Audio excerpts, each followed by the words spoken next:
Assalamualaikum warahmatullahi wabarakatuh. Selamat malam Bapak Ibu semuanya. Saya harapkan Bapak Ibu dalam keadaan baik, sehat, dan bisa menjalani perkuliahan hari ini. Jadi di video sebelumnya Bapak Ibu mohon untuk memplay begitu ya, karena di video sebelumnya sudah dijelaskan terkait dengan konsep dari analisis komparatif dan manfaat, kemudian cara untuk melakukan analisis komparatif berdasarkan pada laporan keuangan. Nah, di video kita hari ini saya akan mencoba menjelaskan terkait dengan teknis perhitungan laporan keuangan menggunakan analisis komparatif. Jadi nanti saya akan mengajari begitu ya Bapak Ibu untuk menggunakan Excel. Kemudian kita akan coba lakukan analisis komparatif terhadap laporan keuangan, laporan laba rugi, dan laporan posisi keuangan dari suatu perusahaan. Langsung pada contohnya. Oke, saya bukakan terlebih dahulu untuk laporan keuangannya. Nah, dari laporan keuangan ini nantinya harapannya Bapak Ibu bisa melakukan analisis komparatif. Nah, ini adalah laporan laba rugi dari suatu perusahaan, juga ada laporan posisi keuangan tahun 2017 dan 2018. Jadi nanti kita akan bandingkan bagaimana kinerja dari perusahaan tersebut selama tahun 2017 sampai dengan 2018. Apakah kinerjanya semakin baik atau semakin buruk? Oke, kita lakukan perhitungan terlebih dahulu, menghitung nilai perubahan dari setiap pos yang ada pada laporan laba rugi maupun laporan posisi keuangan. Caranya bagaimana? Di video sebelumnya sudah dijelaskan bahwa untuk menghitung perubahannya, baik itu dalam bentuk rupiah, nominal mata uang, maupun dalam bentuk prosentase, kita selisihkan antara nilai misalkan kita mau cari perubahan penjualan 2008 antara 2017 ke 2018, maka kita selisihkan angka penjualan di tahun 2018 dikurangi dengan angka penjualan di tahun 2017 gitu ya, kemudian dibagi dengan perubahannya. Perubahan dalam bentuk nominal mata uang rupiah itu adalah sebesar 4 juta.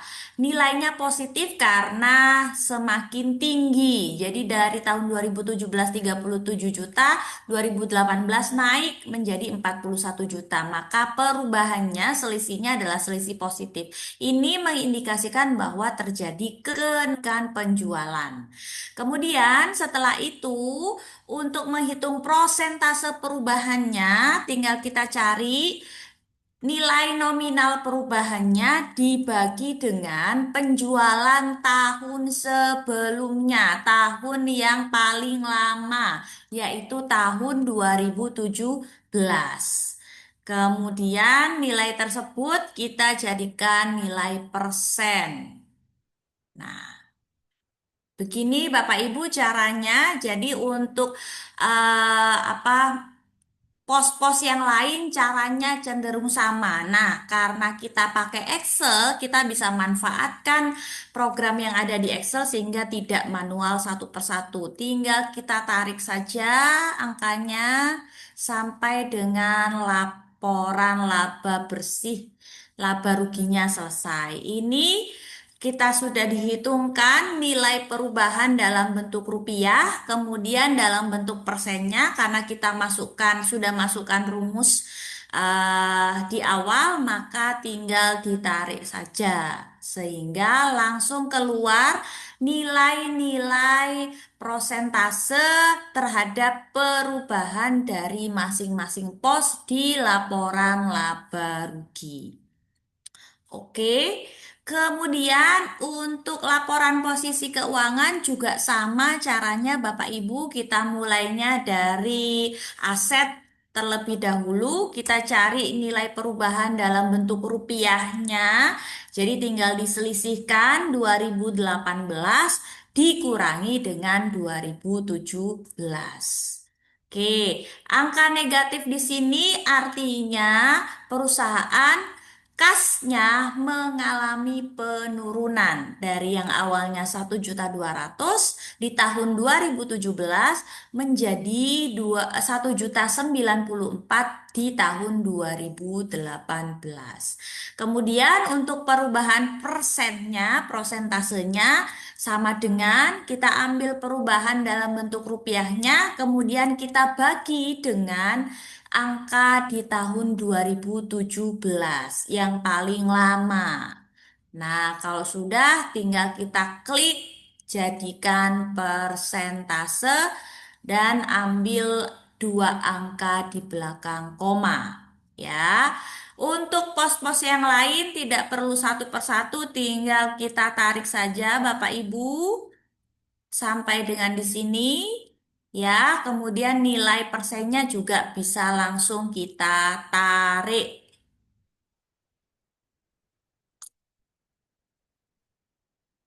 Nah, yang ini 00 karena nilainya memang tidak ada. Dihapus saja. Nah, sudah selesai Bapak Ibu untuk perhitungan perubahan atau komparatif dari tahun 2017 dan 2018. Oke. Kemudian selanjutnya setelah kita menghitung perubahannya, kita lakukan analisis. Nah, langkah-langkah untuk melakukan analisis komparatif sudah dijelaskan di slide ataupun di video. Saya coba ulangi sedikit saja ya Bapak Ibu, ada tahapan-tahapannya mau kita lakukan analisis terhadap posisi keuangan terlebih dahulu atau laba rugi terlebih dahulu, sama saja. Contohnya untuk analisis terhadap laba rugi terlebih dahulu. Ada tiga langkah utama yang harus kita lakukan. Yang pertama, kita lakukan analisis dari laporan laba rugi, yaitu pos laba bersih dan penjualannya. Kita bandingkan perubahan kedua pos ini. Perubahan ini menunjukkan kemampuan kinerja perusahaan secara keseluruhan, baik dari aktivitas rutin, operasional, maupun non-operasional. Kita kembali lagi, Bapak Ibu, ke Excel tadi. Oke, yang pertama kita lakukan analisis terhadap laporan laba rugi, yaitu membandingkan antara laba bersih dengan penjualannya. Nah, kita lihat di sini Bapak Ibu, laba bersihnya mengalami perubahan atau peningkatan positif ya Bapak Ibu sebesar 14,1% dengan juga diiringi peningkatan penjualan sebesar 34%. Ini mengindikasikan apa? Bahwa perusahaan secara umum bisa menghasilkan laba bersih karena terjadi peningkatan penjualan. Jadi, silahkan Bapak Ibu dituliskan di sini analisisnya adalah perusahaan mampu menghasilkan laba bersih sebesar 14,10% dengan diiringi oleh peningkatan penjualan sebesar 11,34%. Mampu menghasilkan kenaikan laba.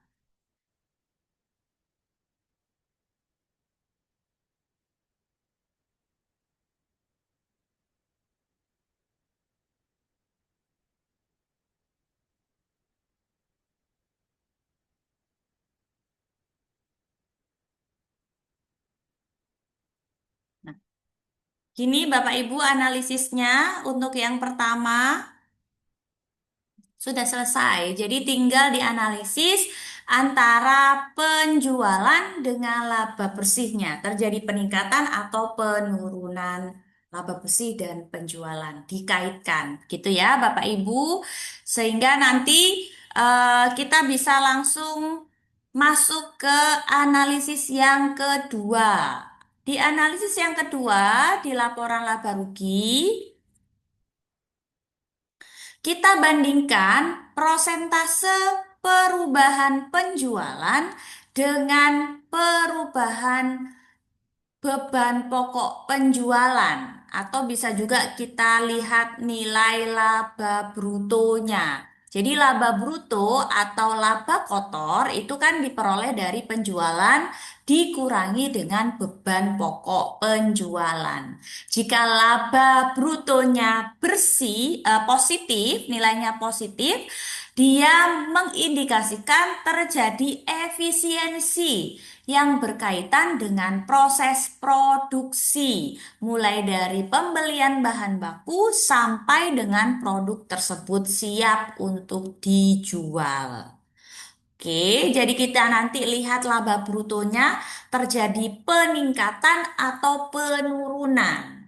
Nanti kita telusur peningkatan laba bruto itu gara-gara apa? Apakah gara-gara peningkatan penjualan ataupun perubahan pada beban pokok penjualan? Saya kembali lagi ke Excel-nya. Oke, yang kedua kita lihat laba bruto. Nah, di sini laba brutonya ternyata sebesar 15,19%. Tandanya positif berarti terjadi kenaikan laba bruto. Nah, laba bruto tadi kan diperoleh dari penjualan dikurangi dengan beban pokok penjualan. Nah, kenaikan laba bruto ini mengindikasikan bahwa perusahaan mampu menghasilkan laba bruto atau bisa mencerminkan perusahaan efisien meng, dalam proses produksinya karena terjadi peningkatan laba bruto. Kenapa terjadi peningkatan laba bruto? Karena ini tadi bandingkan antara penjualan dengan beban pokok penjualan. Kenaikan penjualan lebih besar. Penjualan lebih besar dibandingkan dengan kenaikan beban pokok penjualan. Jadi terjadi efisiensi dalam kegiatan produksinya. Untuk analisis yang kedua sudah selesai Bapak Ibu. Kemudian kita lanjut analisis yang ketiga. Kita lihat kembali di slide-nya. Analisis yang ketiga kita bandingkan perubahan laba operasi atau laba usaha. Untuk melihat apa? Untuk melihat efisiensi dari kegiatan operasional perusahaan. Mulai dari pembelian bahan baku sampai dengan produk tersebut terjual, termasuk kegiatan promosi dan administrasi. Jadi, kata kunci yang ketiga adalah kita lihat perubahan laba operasi. Kalau terjadi kenaikan laba operasi, maka bisa kita simpulkan bahwa perusahaan telah efisien di dalam kegiatan operasionalnya. Oke, kita lihat di Excel-nya. Yang ketiga, kita lihat adalah laba operasi atau laba usahanya. Ya, Bapak Ibu, kita analisis laba usahanya bagaimana. Ternyata terjadi peningkatan laba usaha sebesar 18,20%. Artinya apa? Perusahaan telah efisien dalam proses operasionalnya, baik itu kegiatan produksi, kemudian kegiatan penjualan, sampai dan kegiatan administrasi umum. Nah, kita bisa lihat di sini Bapak Ibu, meskipun beban-bebannya itu mengalami peningkatan, tapi peningkatan tersebut bisa ditutup dengan kenaikan penjualan. Jadi di sini ya Bapak Ibu beban-bebannya juga naik sebenarnya, ya kan?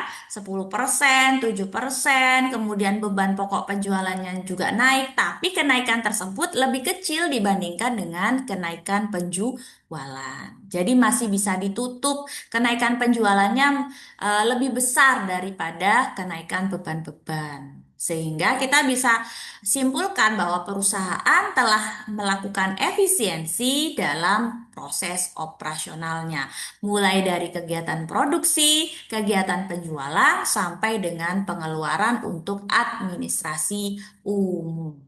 Gitu, Bapak Ibu. Semoga bisa dipahami. Kemudian kita lanjut untuk analisis laporan posisi keuangan. Nah, di laporan posisi keuangan, kita coba lihat kembali di slide show-nya Bapak Ibu. Oke, bagaimana cara melakukan analisis terhadap laporan posisi keuangan? Ada di, ini dia. Analisis komparatif di dalam posisi keuangan dilakukan di dua sisi, Bapak Ibu, sisi aset dan sisi liabilitas dan ekuitas. Untuk sisi aset, kita lihat komposisi investasinya. Apakah investasi terutama ada di aset jangka pendek atau jangka panjang? Ya, kemudian untuk sisi liabilitas dan ekuitas, kita akan ketahui bagaimana perusahaan mendanai asetnya, apakah dengan menggunakan hutang ataupun dengan menggunakan modal sendiri. Ya, kemudian setelah itu kita akan simpulkan apakah keberadaan sumber daya atau aset tersebut dengan sumber pendanaannya matching atau tidak.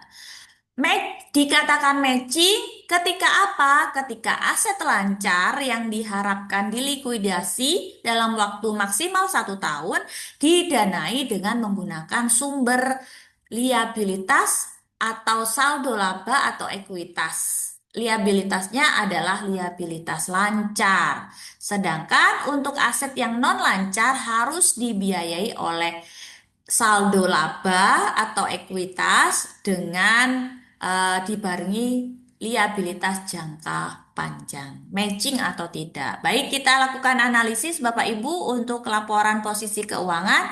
Yang pertama dari struktur asetnya. Struktur aset. Bagaimana struktur asetnya? Kita lihat, kita bandingkan antara komposisi aset lancar dengan aset non lancarnya. Jadi di sini ya Bapak Ibu, aset lancarnya bertumbuh 25%, kemudian aset tetapnya dan aset lain-lainnya bertumbuh 24 dan 136%. Jadi bisa kita simpulkan bahwa aset lancar, aset non lancar mendominasi struktur aset dari perusahaan tersebut dengan peningkatan yang lebih besar. Peningkatan aset non lancar lebih tinggi dibandingkan dengan aset lancarnya.